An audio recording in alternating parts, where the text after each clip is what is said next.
engineering at Savedo, and he has been working on software for over 20 years across multiple industries. Please welcome to the stage Mr. Ricardo Méndez. So, before we launch into this whole thing, quick show of hands, please. Who here has a mentor right now? Okay.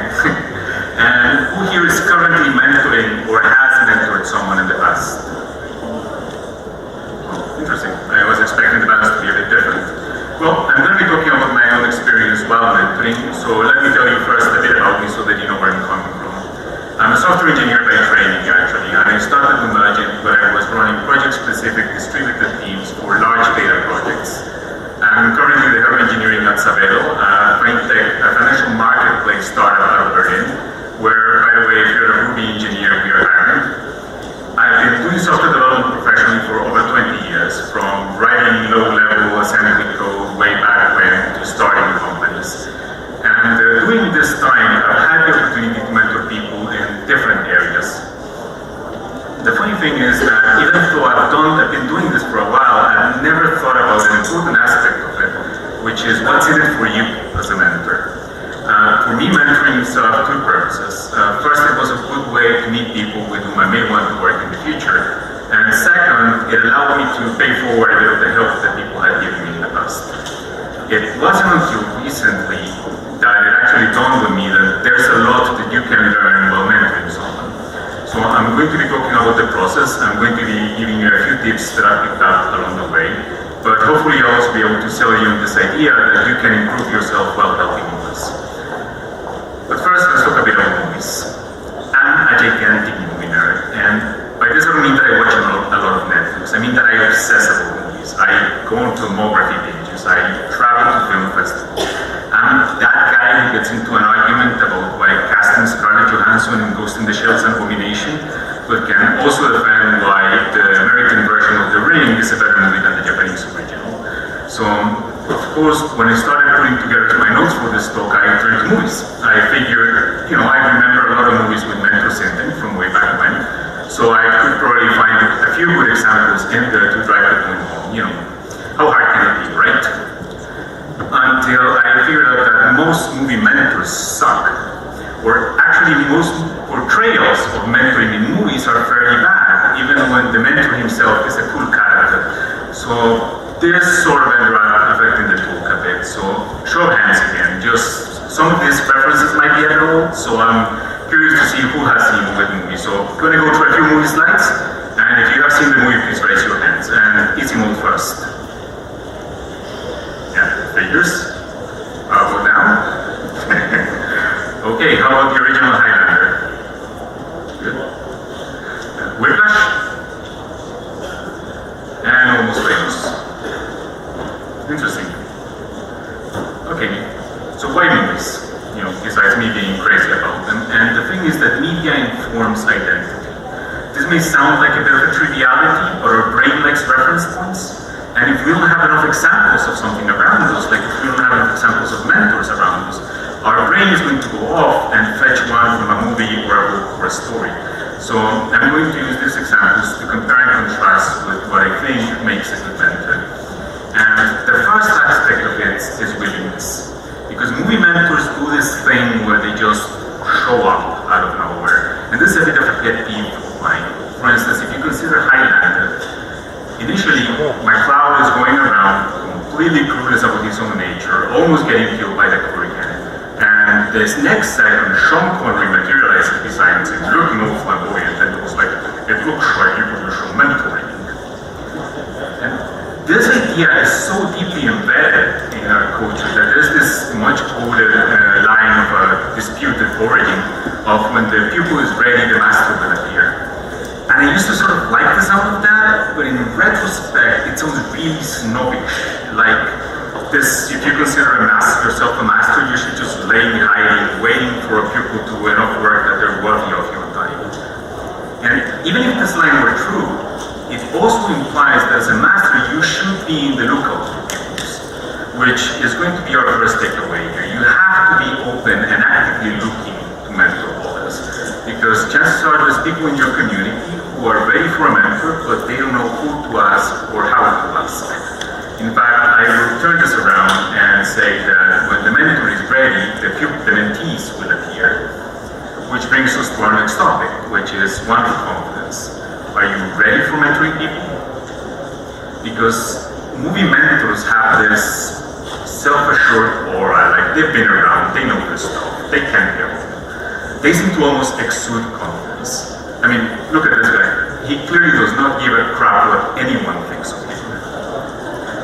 Whereas in reality, I expect that the first time somebody asks you to mentor them, imposter syndrome is going to bite down hard. And it did me at least, and not just the first few times either. Every time somebody comes up to me for mentoring on an area where I haven't mentored anyone before, it jumps up and bites me. And the funny thing is, I was happy providing advice to people before this, but this is because advice feels easier. If somebody comes to you for advice or with a question and you don't know the answer, then you just shrug and you both move on and that's it. Advice is very much a thing of the moment, whereas mentoring is harder because when you're agreeing to mentor someone, what you're agreeing to is to be available for them throughout their journey. And this might seem like a lot of responsibility and something that you might not feel ready for. But you have to keep in mind that they're asking you for a reason. You might not think that you're owed that. You might even feel like you're cheating if you're not working on the same area that your mentee is working on. But you have to keep in mind that if they're asking you, it's because they think that you have valuable expertise that you can provide. Now, this has a relatively straightforward workaround, which is that you need to get comfortable with not knowing. You need to get comfortable with coming up to a situation that you have never encountered before. Don't just make stuff up as you go, because that actually can make things worse if you're just trying to sound confident. Now, in the case where you're blessed with an overabundance of confidence, you need to remember that it's not about you. You're not there to pull the shots, so don't expect that your mentees will take your advice as gospel. In either case, when a mentee comes to you with a situation and that you've never run into before, the best thing to do is just say, well, let's figure this thing out, and start asking questions. Because as we're soon going to get to, as a mentor, your job is actually not to provide answers. And this has a huge benefit, which is that it's going to get you comfortable with uncertainty and with realizing that you don't know everything. There's this sort of programmer cockiness that the software industry kind of wants to browbeat us into, particularly those of us who are working in startups, where if you don't sound confident about absolutely everything, then you probably don't know what you're doing and you're not worthy of investment. But guess what? Most people don't have a clue either, and that's okay. What you need to do is get good at separating the situations where you can deceive yourself into confidence from the situations where you actually know what's going on and can provide useful answers. And speaking of answers, show of hands, who here would say that Obi-Wan was a good mentor to Luke Skywalker? Okay, few hands. I would actually say that Obi-Wan wasn't a mentor, Obi-Wan was a teacher. And this may sound like potato, potato, tomato, tomato, but there's a key difference here, which is that a teacher is there to impart knowledge. A teacher is there to get someone like Luke, who has potential, but is completely new at this Jedi thing, and imparting the knowledge so that he can harness the Force. As a mentor, this is not your job. You know, chances are that your mentees know a lot more about the area that they're working on than you do. So, if mentoring is not about imparting knowledge, then what is it? And to me, what a mentor is there to do is just to provide guidance. What you want to do as a mentor is to save your mentees a few dead ends, not point out what you think is the one true path.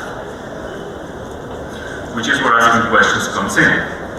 If a mentee comes to you with a situation, don't do this thing of where you just jump to what you think is the answer. This is very much a software engineer thing to do, where we like to go straight to implementing a situation, implementing a solution, but that's actually closer to teaching. I would say, in fact, that Morpheus is a much better example of a mentor than Obi-Wan is. Morpheus doesn't come up with Neo with straight answers to his questions, doesn't tell him like, things are this way or things are that way. Morpheus instead asks Neo questions which help him question reality. So, for instance, remember the scene on the dojo where Neo has just learned Kung Fu and Morpheus asks him to show him? And Neo shows up Koki and Morpheus completely destroys him. And as Neo is laying there on the ground, completely winded, can't even move anymore, Morpheus asks him first, why did I defeat you? And Neo just jumps to the automatic answer of, well, you're too fast.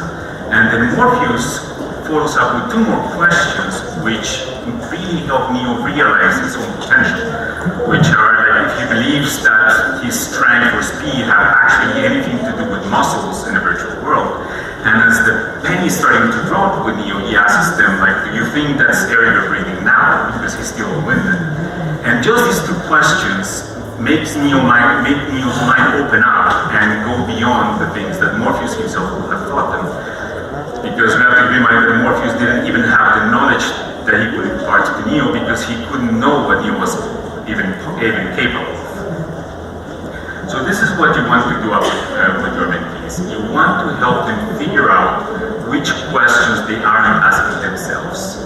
And make sure that you ask them, because that way they themselves can fill in the blanks. And also, you want to ask open questions, because what you're aiming to do here is stimulating the thought process. Remember that you're likely meeting your mentees sporadically, so you probably don't have all the information. Now, this has a huge benefit for you, which is that you're going to find that in time it seeps into your own thought process, and you start stopping yourself from jumping to a solution. And this is something that I have found incredibly useful, right besides the wondering or making sure that I'm asking myself the right questions in the first place. And now, this is all fine and dandy, but you have got to be approachable, and you have got to volunteer. I mean, you could try and go to the talented asshole crowd where you expect that people are going to just flock to you because of how good you think you are. But, you know, a lot of people want to be Steve Jobs or Elon Musk. Most people aren't. In fact, this guy here on the left, for those who haven't seen Whiplash, this guy is called Fletcher. And Fletcher is brilliant. Fletcher is a famed conductor and he really knows his stuff.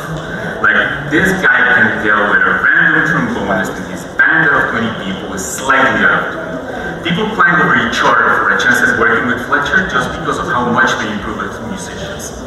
Now, Fletcher is not a teacher, but he's a command leader. However, as far as saving dead ends and asking questions goes, I think it's a better example of a mentor than Obi-Wan. Because he gets his people, his musicians, to ask themselves if they actually want something. He has them question what made the great musicians truly great. Unfortunately, Fletcher is also a horrible human being. And one of the most unapproachable characters that you're ever going to see, mental or otherwise. On the other hand, almost famous for the majority of you who haven't seen it, this here, also on the left, is Lester Bangs. Now, Lester runs a music magazine. He's gotten some quality writing from this guy named Russell Hammond, and when they finally meet, and Russell shows up, and it turns out that Russell's a 15-year-old kid, Lester doesn't laugh at him. Lester doesn't belittle him, Lester doesn't dismiss him. Lester doesn't admit, like, what the heck could he know, because he has been programming in seasons before the kid was born, and this then gives you some JavaScript. What Lester does is that he gives Russell a freelance gig, he gives him a platform to jump from, and he gives him his phone number in case he needs some guidance. And you need to be more like Lester when you're mentoring, because he's by and far my favorite example of a mentor here.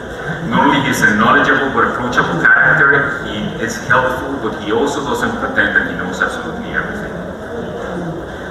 But there's another reason why I like the portrayal of Lester, which is, did anyone notice the common factor among all the other mentors?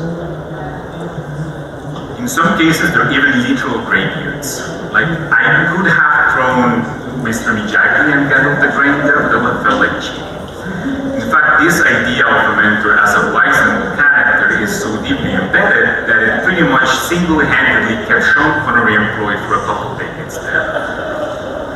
So, don't make that mistake.